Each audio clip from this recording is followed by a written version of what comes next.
आबादी के राज्य में सबसे बड़ी असेंबली में इस चर्चा को यहाँ पर संकल्प पत्र के रूप में रखने के लिए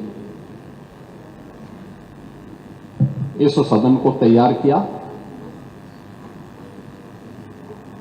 मैं आभारी हूं उन सभी माननीय सदस्यों का, सत्ता पक्ष के भी और विरोधी पक्ष के भी,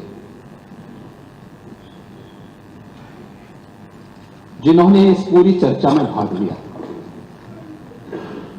लगभग 187 माननीय सदस्यों ने नेता विरोधी दल समेत सभी माननीय सदस्यों का मैं हृदय से धन्यवाद करता हूं कि उन्होंने बहुत रुचिपूर्ण तरीके से इस पूरी चर्चा की गंभीरता के साथ साथ इसे रोचक भी बनाया और सचमुच लोकतंत्र का मंच इसी गरिमापूर्ण तरीके से लोकतंत्र को इसी प्रकार से पुष्ट करता हुआ आगे बढ़ेगा जो पिछले 24 घंटे के अंदर हम लोग यहां पर सदन में और पूरा प्रदेश और पूरा देश यहां पर उठे हुए मुद्दों की ओर बड़े ध्यान से देख रहा है और सुन रहा है। हो सकता है कि अपनी अपनी दृष्टि और अपने अपने दृष्टिकोण की बात होती है, लेकिन 187 माननीय सदस्यों का, और मैं मानता हूं कि ज्यादातर माननीय सदस्य इस पूरी चर्चा में अपने अभिभाषण को और अपने विजन को रखना चाहते थे, लेकिन समय की सीमित संभावनाओं पर चूंकि चर्चा को हमें आगे बढ़ाना था, अभी हमें इससे संबंधित जो व्यापक रणनीति आगे बनानी है और समाज से जुड़े हुए सभी स्टेक होल्डर्स के पास हम जाएंगे, उन सब से चर्चा पर चर्चा करने के बाद एक विस्तृत चर्चा के लिए और अलग अलग सेक्टर वाइज जिन मुद्दों पर आज हम चर्चा करने जा रहे हैं, इसको लेकर के फिर हम लोग फिर सदन में आना चाहेंगे कि वास्तव में ये कल्पना से परे है कि सदस्य रुचि लें और इस महत्वपूर्ण चर्चा में भाग लें, लेकिन ये उन लोगों की आंखों को खोलने वाला है जो विधायिका पर और सदस्यों की आचरण पर उंगली उठाते हैं कि नहीं, प्रदेश के लिए या देश के लिए जब भी आवश्यकता पड़ेगी हम सभी अपना योगदान देंगे।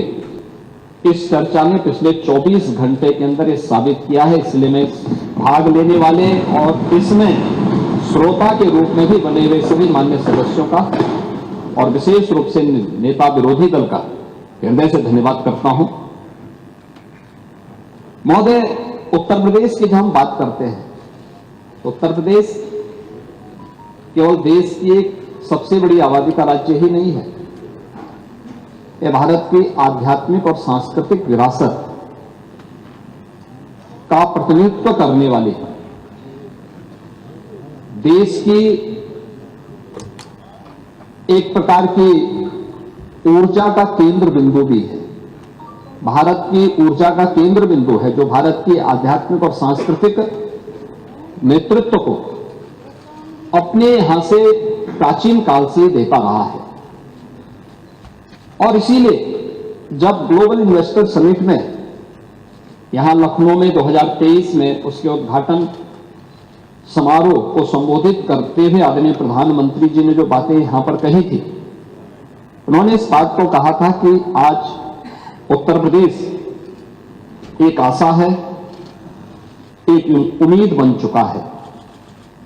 भारत अगर आज दुनिया के लिए एक ब्राइट स्पॉट है तो यूपी भारत की ग्रोथ को ड्राइव करने वाला एक अहम नेतृत्व भी दे रहा है। ये आदरणीय प्रधानमंत्री जी के विचार थे जो उत्तर प्रदेश ने इस दौरान अपनी एक व्यापक कार्य योजना को लेकर के अपने कार्यक्रमों को आगे बढ़ाने का काम किया। और ये हम सबका सौभाग्य है कि देश अपनी आजादी के अमृत काल में कल देश का स्वतंत्रता के 78 वर्ष पूरे होने जा रहे हैं।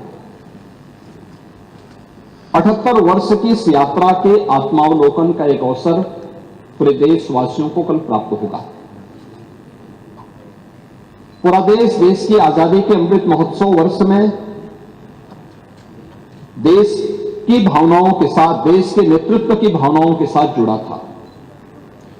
और उस समय आदरणीय प्रधानमंत्री जी ने देशवासियों के सामने कुछ संकल्प लिए थे। जो संकल्प थे, उन सभी संकल्पों में जो महत्वपूर्ण संकल्प था 2047 तक भारत को एक विकसित भारत के रूप में स्थापित करना। हम सब इस बात को जानते हैं कि भारत विकसित तब बनेगा जब सभी राज्य इस दिशा में अपनी अपनी भूमिका का निर्वहन करेंगे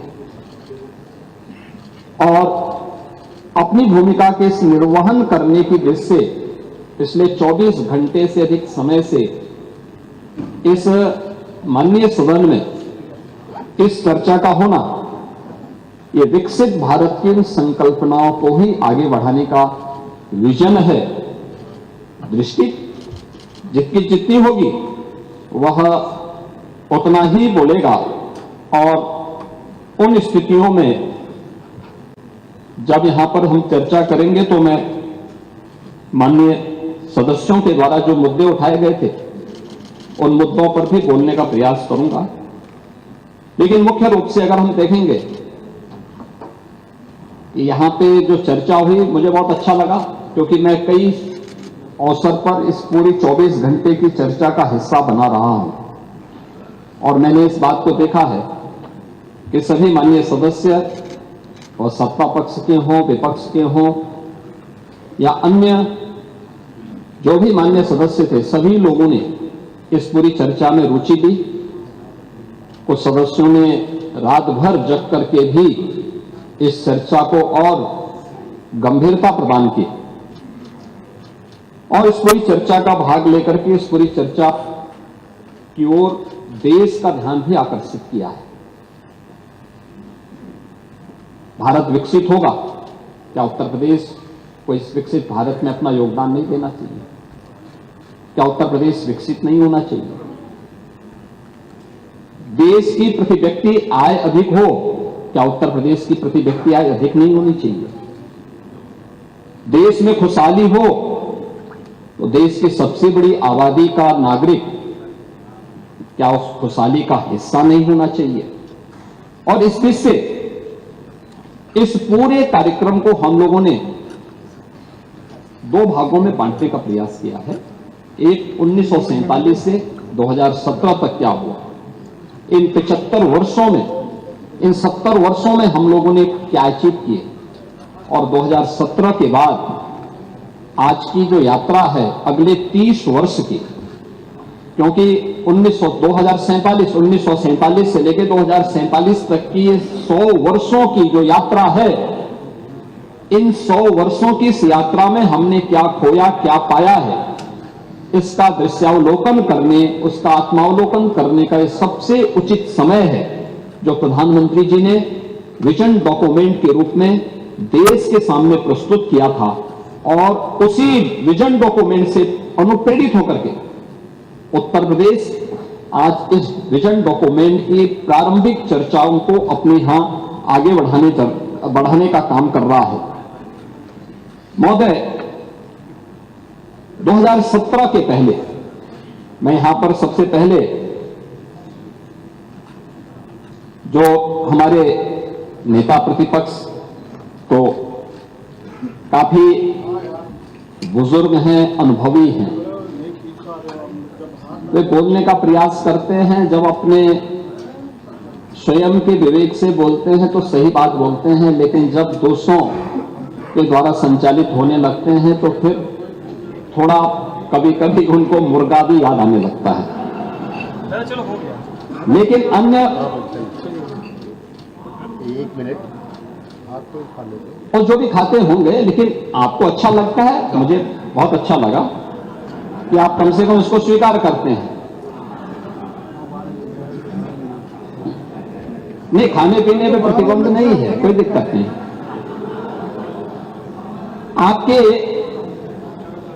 आपके विरोधी दल से जुड़े हुए कुछ माननीय सदस्यों के द्वारा भी यहां पे बहुत अच्छी बातें कही जा रही थी और कुछ कही जा रही थी, और मुझे उसी पे एक बात याद आई कि बड़ा हसीन है इनकी जवान का जादू, लगा के आग बहारों की बात करते हैं। जिन्होंने रात में चुन चुन करके बस्तियां लूटी, वही नसीबों के मारों की बात करते हैं। मैं बात सुन रहा था, आपके सभी मान्य सदस्यों की बात कर रहा था मैं, और मुझे लगा कि खन्ना जी संभवतः ना बोलें क्योंकि वे भी रात भर जगे हैं, तो मैं ही इसका जवाब आपको दे दूं। इन परिणाम क्यों नहीं देंगे खन्ना जी? आप खन्ना जी से इतना अविश्वास मत करिए। आपकी नाराजगी खन्ना जी के लिए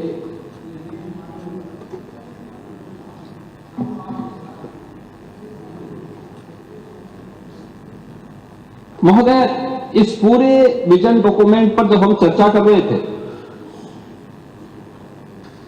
तो मुझे 2-3 चीजें देखने को मिली। मैं अभी स्वागत करूंगा आप सबके प्रस्तावों का, और होना भी चाहिए। हर विधानसभा क्षेत्र में विकास होना चाहिए, हर जगह योजनाओं का लाभ मिलना चाहिए, बिना भेदभाव के गरीब कल्याणकारी योजनाओं का लाभ मिले, क्योंकि समावेशी और समग्र विकास की अवधारणा ही विकसित उत्तर प्रदेश और विकसित भारत की संकल्पना को साकार कर सकता है। लेकिन मैं उस विजन को देख रहा था जो विकास की कम, सत्ता की ज्यादा बात कर रहा है।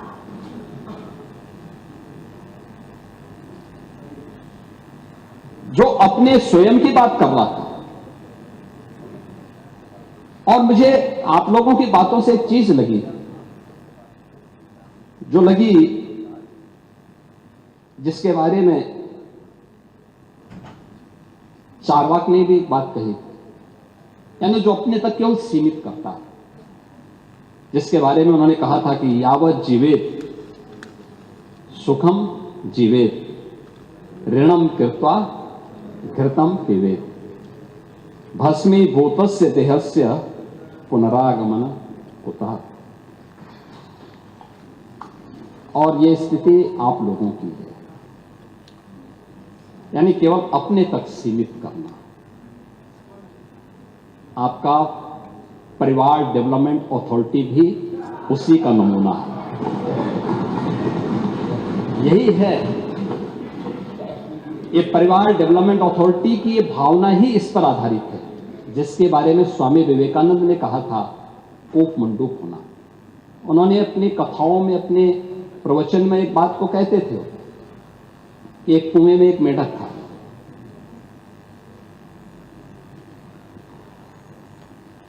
कुएं में पड़ा था, वही पैदा हुआ था, उसने दुनिया नहीं देखी थी।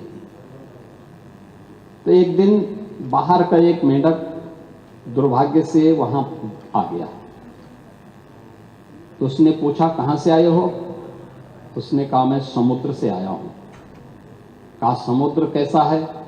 उसने कहा बहुत बड़ा है। कहा कितना बड़ा? तो उसने छलांग लगाई, तो कुएं की तो छलांग सीमित ही होगी। उसने कहा क्या इससे बड़ा?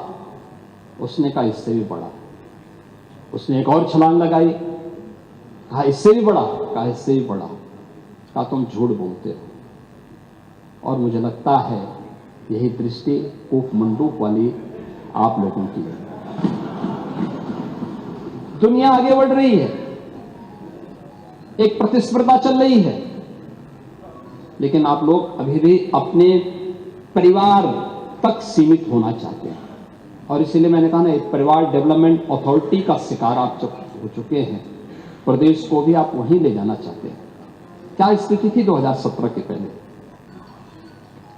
2017 के पहले क्या नहीं है उत्तर प्रदेश में, क्या नहीं था, क्या नहीं था उत्तर प्रदेश में। खन्ना जी ने कल प्रातः संकल्प रखा था तो उस समय उस संकल्प में उन्होंने कुछ बातें कही थी। कहां थे हम 1947 तक भी, 1950 में भी, 1960 में भी, और कैसे हम लगातार गिरावट की तरफ गए। ये डिटोरेशन, इसका कारण क्या था? 1990 के बाद क्या स्थिति थी, उसी पर मैं कुछ बात रखना चाहता हूं। महोदय की विशाल सामर्थ्य के बावजूद नीतिगत उदासीनता के कारण उत्तर प्रदेश लगातार पिछड़ता गया, और एक समय ऐसा भी आया जब 1980 के बाद की गिरावट ने 1990 के बाद विभत्स स्वरूप लिया, और उत्तर प्रदेश जो देश का सबसे समृद्ध राज्य था वह देश का सबसे बीमारू राज्य हो गया। यही प्रदेश है।